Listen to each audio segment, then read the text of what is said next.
Good morning, friends. Today we're going to read the story, The Mitten. Once there was a boy named Nicky who wanted a pair of mittens made from wool as white as snow. Do you see who's going to be making those mittens? At first, his grandmother, Baba, did not want to knit white mittens. If you drop one in the snow, she warned, you'll never find it. But Nicky wanted snow white mittens. And finally, Baba made them.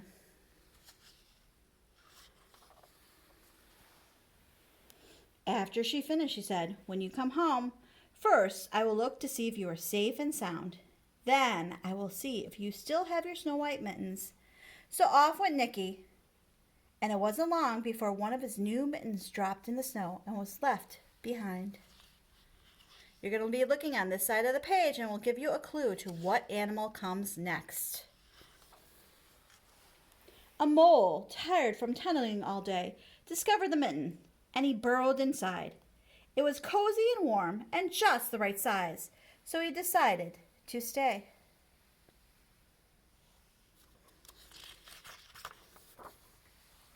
A snowshoe rabbit came hopping by. He stopped for a moment to admire his winter coat. It was then he saw the mitten, and he started to wiggle in feet first. The mole didn't think there was enough room for them. But then, when he saw the rabbit's big kickers, he moved on over. Next, a hedgehog came snuffling along.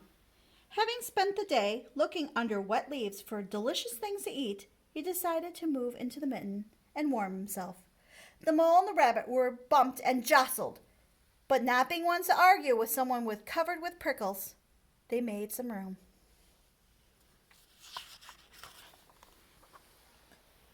As soon as the hedgehog disappeared into the mitten, a big owl, attracted by the commotion, swooped down. When he decided to move in also, the mole, the rabbit, and the hedgehog grumbled. But then they saw the owl's glinting talons, and they quickly let him in. Talons are the sharp claws of the owl. Do you see how sharp they are?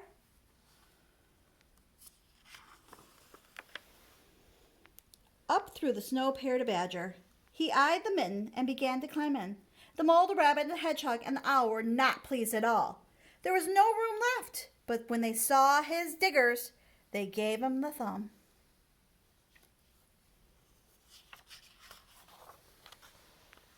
It started to snow, but the animals were snug in the mitten. A waft of warm steam rose in the air, and a fox trotting by stopped to investigate. Just at the sight of the cozy mitten made him feel drowsy. The fox poked his muzzle in. When the mole, the rabbit, the hedgehog, the owl, the badger saw his shiny teeth, they gave the fox lots of room. A great big lumbering bear came by. He spied the mitten all plumped up. Not to be one left out in the cold, he began to nose his way in. The animals were packed in as tightly as they could. But what animal could argue with a bear? The mitten swelled and stretched. It pulled and bulged to many times its size. But Baba's good knitting held very, very fast. Along came a little meadow mouse, no bigger than an acorn. She wriggled into the one little spot left and made herself very comfortable on top of the bear's big nose. And look, Nicky has discovered he has lost his mitten. The bear, tickled by the mouse's whiskers, gave an enormous sneeze. Achoo!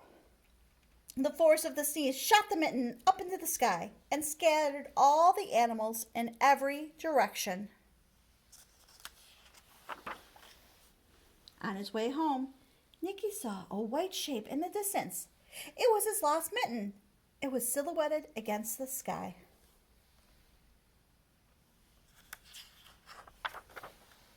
He ran to catch his snow white mitten.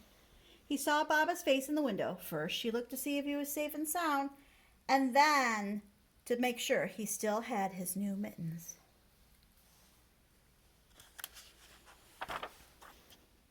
And look at Baba. One of his mittens is regular size. The other mitten is enormous. I wonder what she's thinking. And that's the end of the story. I hope you enjoyed it.